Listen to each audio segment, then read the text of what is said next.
I'm back again. Me and my friends, Chaos Culture Radio. This is Prince Hakeem. And this is your man running around the house. This your boy New Jordanaire. Let's go. Let's get it. Ladies and gentlemen, we miss y'all, but we also miss our beloved KS, Kevin Samuels, the Godfather. Our brother Jordan poses a question earlier today in the group chat. Is Kevin Samuel's message still stand firm as it was when he was in the living? I pondered and I said, his message, if not more accurate, but spot on. No, but what message are you referring to? Because some people are like, what the message are you referring to? Women being out of order. Women not falling back into their natural state. The hate that he's getting now that he's gone is absurd. You even have Vivica Fox come out talking shit. Misquoting him. Saying the wrong things. Media outlets making up lies, saying he was with a Hispanic BBW.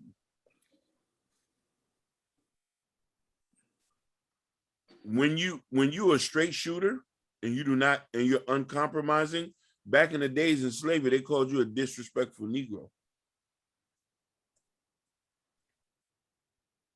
You was not going to take nothing. So I say his message, if not accurate, it details, he probably was the only one who was studying Black women.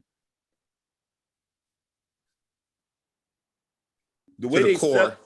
You see, the way they celebrated his death. And I can understand why they did that, because you want to know why? Black men was waking up. He was telling Black men you didn't have to settle. He was telling Black men go work 2 jobs. I don't care about your struggle. Show me your work. He was telling women to be feminine. There's so much to unpack. The Godfather left us hours worth of catalog. If you didn't know no better, he could have been what's the Greek good news that people be talking about?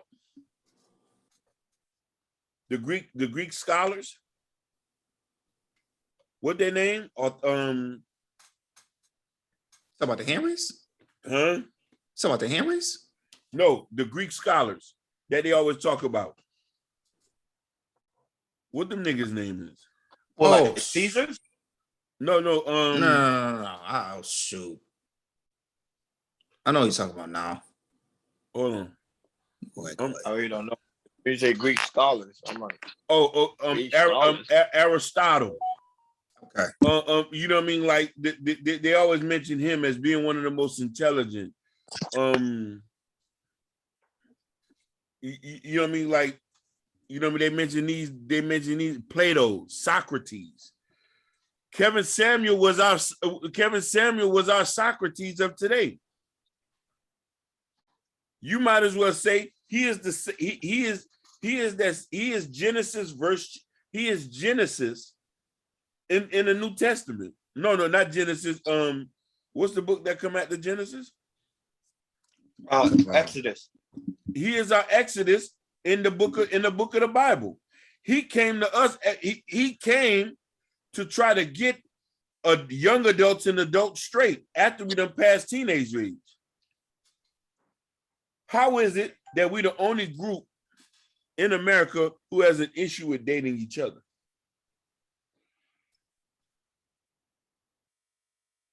How is it women are speaking for men, saying women think they know what men want?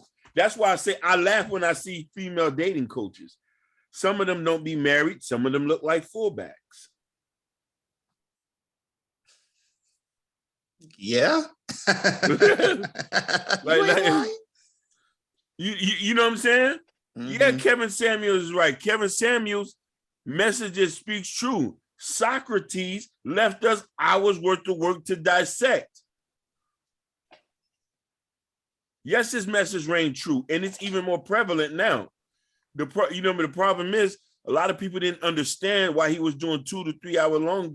I don't think he knew what he was doing, but God spoke through him and used him as a utensil to get us together. That's why I'm more advocated for marriage now than I ever did before in my whole life.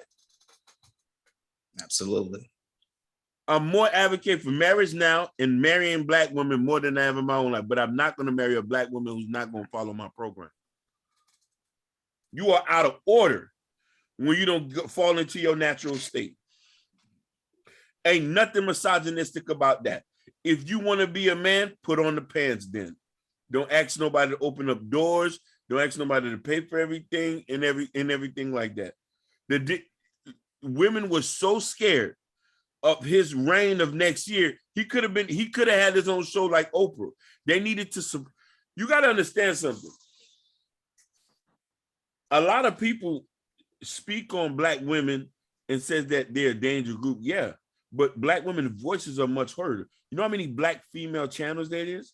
Black men voices has been suppressed. And the thing is about Hakeem and some of these Black women who had that, they wanted to keep suppresses the Black man voice, so they could do the talking to feel like, to me that's just the most selfish thing ever. The most selfish thing ever, because without the community, you need that Black man. It's like you put yourself first over a Black man, basically. And it's the Black man over the woman. 100%. And my thing is, we're not going to go nowhere. And to be, just to be selfish and just thinking about yourself as I need this, I need that. That sounds, when I hear I, that's selfish to me. Because to be in a relationship and marriage, you got to be compromising and you got to be selfless. You can't be selfish. You can't. But the problem is Black women these days want their voices to be heard over men. Right. They want they want to be a separate entity from away from men. I've never heard that in my life. When women to be happy to be accompanied with somebody. Or women want their own identity separate from their marriages. They want to be their own person. They say this and that. They think that their education validates them or makes them more valuable. No, it helps, but it doesn't make you more valuable. Discernment, respect, everything that Kevin talked about. His message is, if not more correct than ever. I think that he was heaven sent. Been here for 10 years, nobody knew nothing about him. He never told nobody to beat up Black women. He never said anything negative. He just held them accountable. And it's sad that when you hold someone accountable, your enemy of the state, number one. Madame New York, Black Enterprises, all these publications, they don't benefit Black men, they benefit Black women. That's why we need more Black media.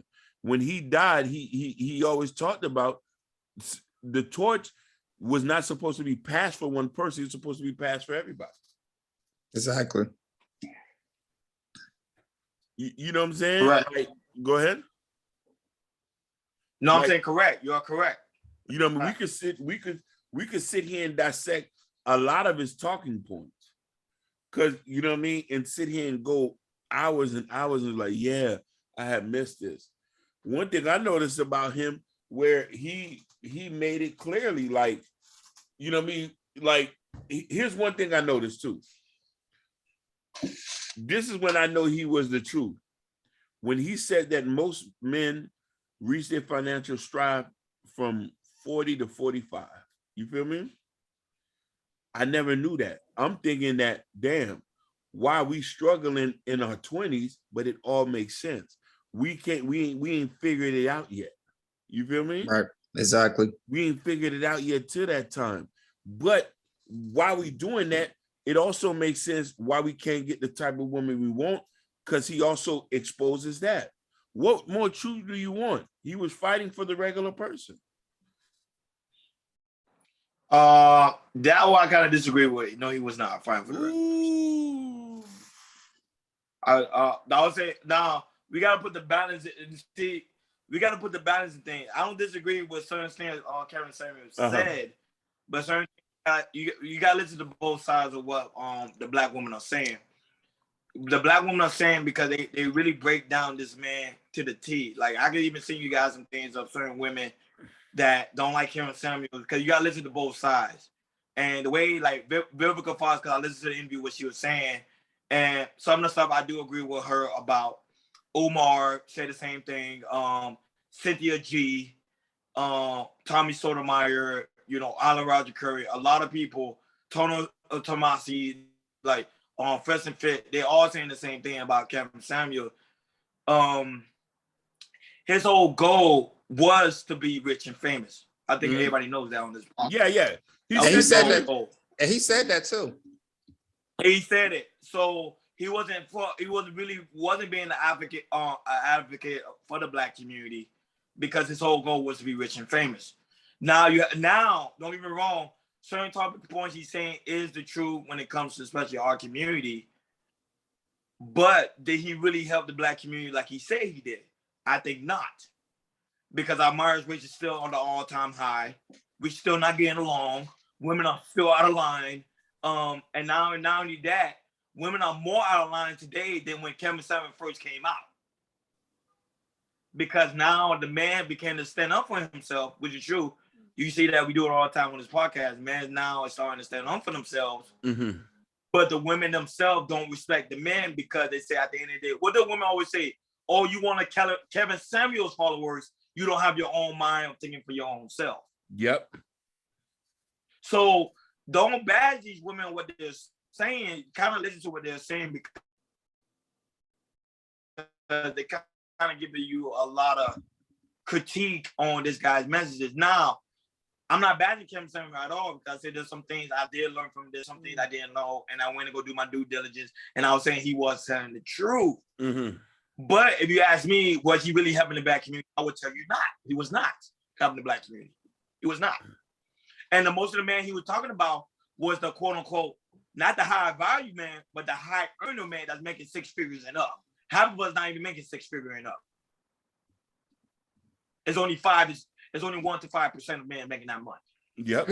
I get you saying, Ron, because like I said, especially he's bringing the women in the wellness side. Why do you serve a high value man? Why you just can't serve an average man? Because that's what all the women's coming up. Like I said, I think I deserve a high value man. And he's like, do you qualify and everything? Correct. And then like my thing is, okay, like I say, if you don't qualify, why you just don't take an average man? Basically. And women had a problem with that. No, because think about doing if having a man, if let's say like a normal black man making 20 to 40K a year, he don't even have enough money to support that woman. So I want to say I agree with Kevin Samuels. He said the man need to level up. Yeah, absolutely. Make more than what he's making. I totally agree with him on certain things he's saying, but if a lot of people say he's talking for the average man. I'm like, he's not talking for the average man because the average man don't even make close to that. No, that's true. I agree with that. No, you got a fact. That's a fact. Yeah. You got a fact. But I do agree with Hakeem. He was speaking the truth because if you do research, what he's saying is the truth. If you do research, the average black man in America is making like 20K a year. So it's like, damn, I'm one of those men. You get what I'm saying? I'm one of those men. So it's like, it makes you like, it brings awareness to the man because he said, you know what? Hakeem and Jordan, I got to level up. I got to start making more money out here. Yeah. And the thing is, before that, he was speaking on that, before he got to the, talking to women, he was telling like, hey, 5 years, and he was brutally honest with us, he brought tough love to us. But like I said, for men, we can take it because we know he's telling the truth. Yeah. But remember, women, you gotta understand something. Women live in a fairy tale, and he always mentions that a lot. Women do live in a fairy tale world. They live of their illusion and of their feelings. So their feelings is telling. Remember, they see the fact, but their feelings are telling something totally different. And that's why I love the fact that, especially black women, they used to go on his panel. He never forced them to come on. Never. You understand that he never forced them to come on. They made the right conscious decision to come on. So that's on their own doing because he never asked them to come on.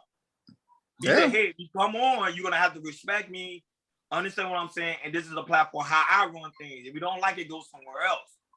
And so these women choose to come on, and they be telling you like, hey, I'm one of these men, I'm making 6-figure a year, and I don't want a woman like you.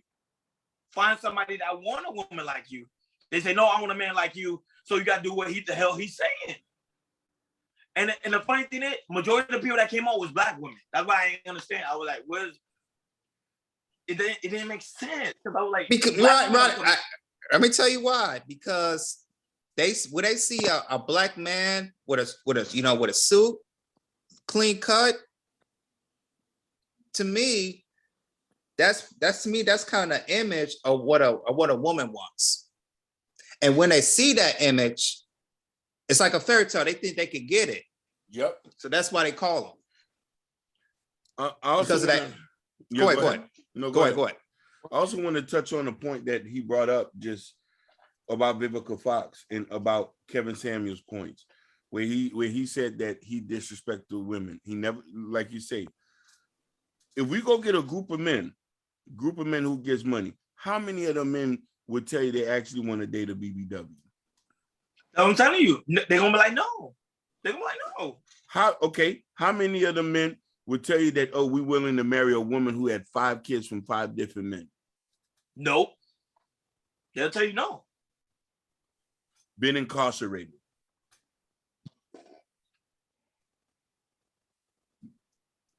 So you then again have women speaking for men, and there's not a man on that platform to speak for themselves who's not biased. And that's really what I wanted to say on that. Like, you can't speak for men. Nobody's asking us these questions. Kevin was the only one who spoke, and he knew about men. He knew what men wanted. You feel me? Yeah. Saying? And that's that criteria. Now, Bookie and Ray Ray may not care what type of woman they get. No. But he said these type of men that's leveling up, that's getting the money, that's trying to live the life they want to live. They want a woman that's going to listen to them, that's going to submit to them, that's not going to take no feedback. I want a woman like that. You know, Hakeem, you know how I stand. I told you, to me, I think a woman need to listen to me 110%. No, you know what I'm saying? Because like I want to live for myself. Now, there's some men that don't want to live a life like me and Hakeem. That's okay. But he was telling you that most men that on this type of level are looking for those women. And these women that used to call in don't fit those criteria. So that's why the women are upset, because most of the women that was calling in was like overweight women. Yep. Women that don't even know what's going on. And so and most of the time, they don't even listen to this man content. They used to call in the show and be like, yo, what are you talking about again? You like, do you listen to the first 30 minutes? Yeah, they don't watch the whole thing. And Ronnie, I want to take that, what you want. And to me, and this affects my marriage too. It's all about, can a woman be agreeable to you? Of what you want to do, or what your passion is. Is she gonna follow what you want to do? She has to be, to me, she has to be at least 70 or 75%. To me, I'll say 70 to 75% agreeable. That 30 to 25%, that's some stuff you might, you'll get older and there's some stuff you might disagree. But the thing is, she won't make it a problem because she knows what your purpose is, what you're trying to do. To me, she won't have to agree 100%. And to me, 75, I'm gonna say 75%. If she agree with 75%, 25%, she might not disagree, but that 75%, she's gonna follow you. She's gonna follow your purpose because she see what you're doing, and she's gonna say, "Hey, I'm on it. I'm gonna get on the train for you." And a lot of women are disagreeable to men. They will disagree. No, I don't want that. I disagree on that. And da. But they don't want to listen. They think they know everything. Preach. Boy, you preaching, boy. And that's a problem. Boy, you better watch out for them comments. You going in, boy. Hallelujah. You going in, boy. Hallelujah. Churches just says that we taking them to church today, boy. We taking them to church today. He is. Yeah, man. A lot of women are not agreeable. Boy, he fired up. He got it. Now I'm trying to tell you. I'm trying to tell you, man. And let me tell you something, not Preach, agreeable, argumentative, think they know everything, combative, they your mama, and you wonder why men go date out their race. They don't want the headaches. Preach, Hakeem. Yeah. We don't want no masculine. I can masculate with you, Ronnie, and you, Hakeem. We can do that with each basically, other. Because we are men. We know that. Basically. I'm woman, we want you feminine. We don't want it. We don't want all that. Basically. I want you to come here, just to, touch on me, rub on me, tell me how my day was, Hey, like I said, just come home to a peace. Hey, this is why I love my wife. This is why I love my wife. I always come in with it because she works from home and she does this rover. She always keep peace in that house, in this apartment. And that's one thing I am thankful for, to keep peaceful. No combativeness. We barely even argue. Only thing we might argue is about something about what's going on television, or I might disagree on something about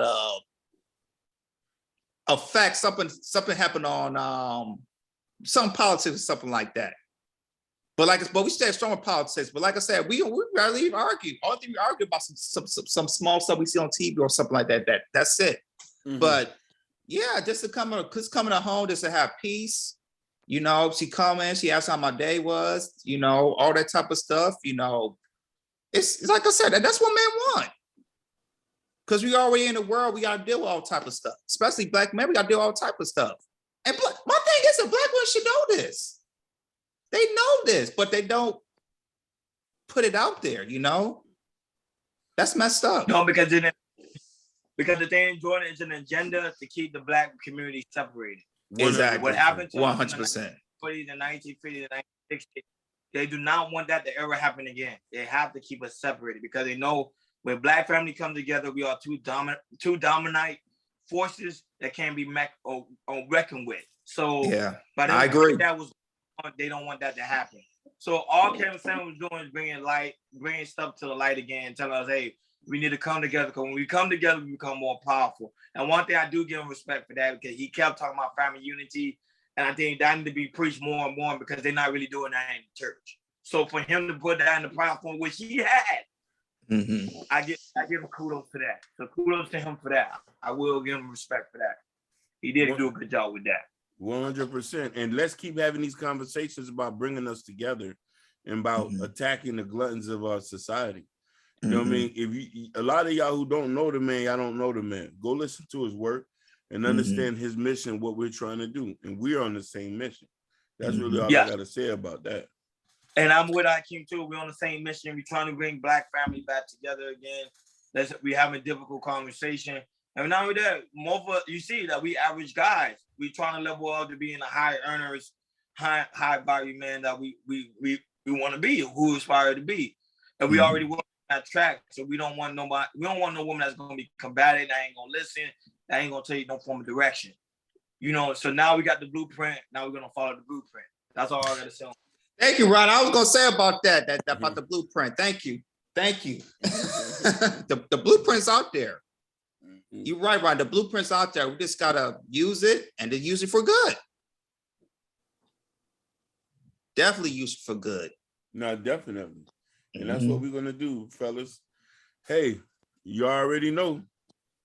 KF Culture Radio, we out. Peace. Peace.